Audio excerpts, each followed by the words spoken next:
Once again.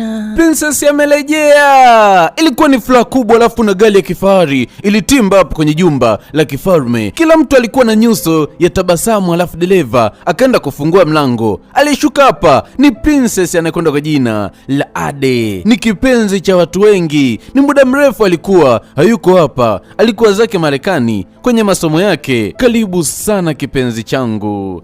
Asante mama angu. Huyu ndo Malikia bana, ndo mamake na huyu Princess Adele, au kiufupi unaweza kumuita Ade. Kwa bahati mbaya ni kwamba huu ufalme hauna mfalme kabisa, una Malikia peke yake, kwa sababu mfalme alishapoteza maisha kitambo kweli. Pilau lilipikwa, makalmati, maalkasusu nini, mabiliani, yani kila kitu kilitengenezwa hapa ndani. Ilikuwa ni siku njema, ilikuwa ni siku ya kila mtu kuenjoy, siku ya kila mtu kuselebrate, siku ambayo soda zinaletwa, lakini unakuta kuna mwamba amejichimbia pembeni anakunywa togwa, na dude letu linakwenda kwa jina la penzi mchuchumio.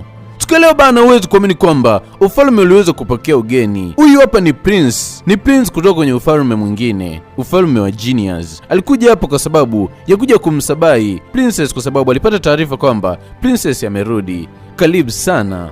Asante sana. Ilikuwa ni furaha kubwa kwa sababu huu ufalme unampenda kweli huyu Prince, kwa sababu amekuwa akiwatembelea na taifa lao limekuwa ni kipenzi cha hili taifa. Yaani mataifa haya mawili, taifa hili pamoja na taifa ambalo anatokea Prince, ni mataifa marafiki kweli na wanapendana kinoma noma. Habari zenu ndugu jamaa na marafiki, kwa majina anaitwa Prince Obina. Wengi wao na imani mnanifahamu vizuri. Nimekuja hapa kwa sababu ya kuweza kuwasabai na kumsabai Princess, na pia nimekuja na zawadi nyingi sana kwa ajili yenu. Na ujio wangu haukuwa ujio wa kawaida. Pia ujio wangu nimekuja na chumvi, kwa sababu nilisikia kwamba kwenye taifa hili kuna changamoto kubwa sana ya chumvi. So nadhani kuanzia sasa ile jambo limekwisha. Mshikaji ujio wake ulikuwa sio ujio wa kawaida hata kidogo. Amekuja na chumvi kwa sababu ili taifa kidogo kulikuwa na uhaba wa chumvi. Basi Malikia akawa anafurahia kweli. Ilikuwa ni furaha kubwa kwa sababu huyu mshikaji wanampenda kweli na taifa lake wanalipenda kweli. Basi walikuwa akimkaribisha. Basi mshikaji akasema, "Nashukuru sana. Na babangu anawasalimia nyinyi nyote na anasema kwamba ni wasabai, niwape hai."